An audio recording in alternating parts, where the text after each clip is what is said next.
Hello, and welcome to Midweek Murders, where we take a look at true crime around Australia. In this episode, we'll be looking into Katherine Knight, the first woman in Australia to be sentenced to life without parole. Katherine was born in 1955 to a dysfunctional family. Her father was a violent drunk, and her whole family suffered for it. Due to this violence, Katherine's mother turned into a man-hater and bestowed her thoughts on her daughters. This may have been the very beginnings of Katherine's violence towards men. Throughout school, Katherine was known to be violent and disruptive, but also simultaneously received awards for good behaviour and attention to her work. When Katherine left school at 15, she could not read or write, and got a job at the local clothing factory. 12 months later, she received what she called her dream job, working at the local abattoir. It was there that she received a set of butcher's knives, which she kept over her bed everywhere she moved to, until her incarceration, so that they would always be handy if she needed them. In 1973, Katherine met David Kellett, who was an alcoholic due to traumatic experiences with the deaths of others. He had lost his previous job due to his deterioration and ended up working at the abattoir, becoming friends with Katherine's brother. David and Katherine often got into fights with others, and Katherine was well known for being violent towards anyone who upset her. The two married in 1974, where Katherine's mother gave David the advice on their wedding day that he should watch out for Katherine, because she would kill him if he ever fucked up or cheated on her. On their wedding night, Katherine attempted to strangle David for not having enough sex with her. Katherine was violent throughout the marriage, and at one point, while pregnant, she set fire to David's clothes and hit him in the head with a frying pan, all because he had come home late one evening. Fearing for his life, David fled to a neighbour's house where he collapsed. His skull was severely fractured. The police intended to charge Katherine, however she pleaded with David and talked him into dropping the charges. In 1976, when their first daughter, Melissa Ann, was born, David ran away with another woman to Queensland as he was unable to cope with the abuse from Katherine. Katherine was seen pushing the pram with her baby inside violently down the main street of town, after which she was admitted to Elmo's Hospital, receiving a diagnosis of postnatal depression. She spent several weeks recovering there. However, upon release, Katherine decided to place baby Melissa on the railway line to be hit by an oncoming train. After she left the baby, she stole an axe and walked through town threatening to kill people. While she was doing this, a homeless man, known to the locals as Old Ted, miraculously found baby Melissa on the train tracks and, by all reports, just before the train hit. Katherine was arrested and taken back to the hospital, but the next day she decided she was recovered and signed out of hospital herself. A few days after this incident, Katherine slashed a woman in the face and demanded to be driven up to Queensland to find David. Luckily, the woman escaped at the servo during the trip. However, by the time police arrived on the scene, Katherine had already taken another hostage, a young boy. The police were able to disarm her with brooms and admitted her to the Morisset Psychiatric Hospital, where Katherine told the nurses that she had intended to kill the mechanic at the same servo for fixing David's car, and that she intended to kill David and his mother upon reaching Queensland. Police told David about this, and he made the decision to leave his girlfriend and move back with Katherine to support her, along with his mother. David and Katherine had another baby, Natasha, in 1980. In the end, in 1984, Katherine left David and moved back to her previous home. Although she had returned to work at the abattoir, she injured her back and was put on a disability pension, living in government housing. In 1986, Katherine met another David Saunders. A few months after meeting, David Saunders moved in with her and her two daughters, although he kept his old apartment.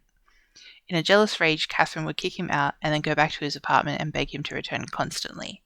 In 1987, she cut the throat of his dingo puppy in front of him as an example to him of what would happen if he ever cheated on her, and then knocked him unconscious with a frying pan. In 1988, they had a daughter, Sarah, together, and Saunders put a deposit on a house, which Katherine paid off when her workers' comp came through in 1989. Katherine decorated the house with animal skins, skulls, animal traps, machetes, pitchforks, rakes, amongst other things. The house was covered floor to ceiling like this. Once during an argument, Katherine hit Saunders in the face and stabbed him in the stomach with scissors, which prompted him to flee to his apartment. When he came back, Katherine had torn up all of his clothing, which prompted him to go into hiding. Although Katherine searched for him, she never found him, until several months later when he came back to see his daughter, and she told the police that she was allegedly scared for her life and issued a restraining order against him. In 1991, Katherine became pregnant to a co-worker, John, and gave birth to a boy, Eric. They had a seemingly uneventful relationship for 3 years. However, Katherine had been cheating on him for some time with a man named John Price. Although John was aware of Katherine's violent reputation, his children liked her and he was clearly smitten, and she moved in with him in 1995. Life was peachy, apart from violent arguments. In 1998, the two fought because John refused to marry Katherine, and in retaliation to that, Katherine videotaped all the things that John had apparently stolen from work. Although the things that he stole were out-of-date items that were scavenged from the company's rubbish, John was fired from his job. He kicked Katherine out of the house and let everybody in town know what she did to him. Despite this, a few months later, John went back to Katherine, although this time he forbade her from moving in with him. They fought more and more, and soon most of John's friends refused to have anything to do with him while the pair stayed together in a relationship. In February of 2000, after a series of assaults on John, Katherine ended up stabbing him in the chest. On the 28th of February, he went to Scone Magistrates Court to take out a restraining order on Katherine to keep her away from him and his children. At work, he told his co-workers that if he didn't come to work the next day, that meant that he was dead. Despite their pleas that John shouldn't return home, he said that he was scared for his children's lives if he didn't go back. Although Katherine was not at the house when he got home, she had sent his children away for a sleepover. John spent the evening at his neighbour's house and didn't return until 11 p.m, when he went to bed. While he was sleeping, Katherine came into the house. She watched TV for a while before waking him up and having sex with him, after which he fell back asleep. The next morning, John's neighbour noticed that his car was still in the driveway, meaning that he had not left for work yet.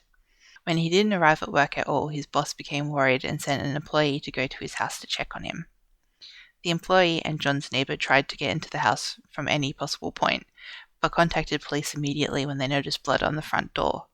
The police bust down the back door and found Katherine passed out on the floor, along with John's dead body.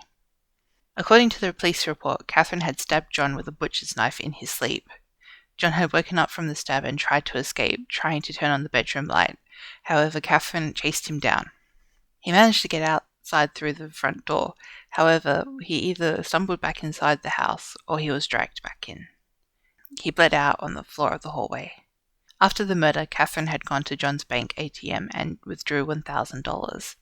The autopsy revealed that he had been stabbed at least 37 times, including stabs to vital organs. A few hours after John died, Katherine had skinned him and hung his skin from a meat hook in the doorway to the lounge room. She then decapitated John and cooked bits of his body, which she then served with vegetables in 2 settings in the kitchen table, with notes beside each with the names of John's children on. She was going to feed them their own father. Although John had 3 children, only 2 serves were in the kitchen. A 3rd serve was found thrown on the lawn. However, it is unclear if this was a serve that Katherine attempted to eat herself, or if it was a discarded meal for the 3rd child. John's head was found by police in a pot with vegetables on the stove, still warm. At some point, Katherine had arranged the remains of John's body on the couch with a bottle of soft drink, which the court later decided was done out of contempt for John.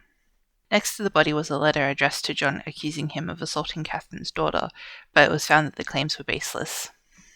Initially, Katherine tried to plead to manslaughter, but it was rejected, and on the 2nd of March 2001 she was charged with the murder of John Price, to which she pleaded not guilty. The jury were offered exemption from the case due to the severe nature of the evidence, which a few accepted. Further into the case, more of the jury excused themselves. The trial was adjourned to the next day, where Katherine, without giving reason, pleaded guilty to murder. Psychiatrists were brought in to make sure that she was of sound enough mind to understand what the guilty plea meant, and although Katherine's legal team tried to fight the charge claiming amnesia and dissociation, she was considered sane. 2 psychiatrists, however, diagnosed her with borderline personality disorder. Despite pleading guilty, Katherine refused to accept responsibility for the murder, and she was deemed unremorseful. She was sentenced to life imprisonment with no fixed non-parole period, and instead marked her papers as definitely never to be released, the first time in Australian history such a sentence had been given to a woman. Although she has since tried to appeal the life sentence, she has been declined due to the appalling nature of the crime. Despite her long history of violence right from childhood in jail, she has been reported as non-violent and has even taken up a leadership role, mediating disputes amongst inmates. Until next week, stay safe.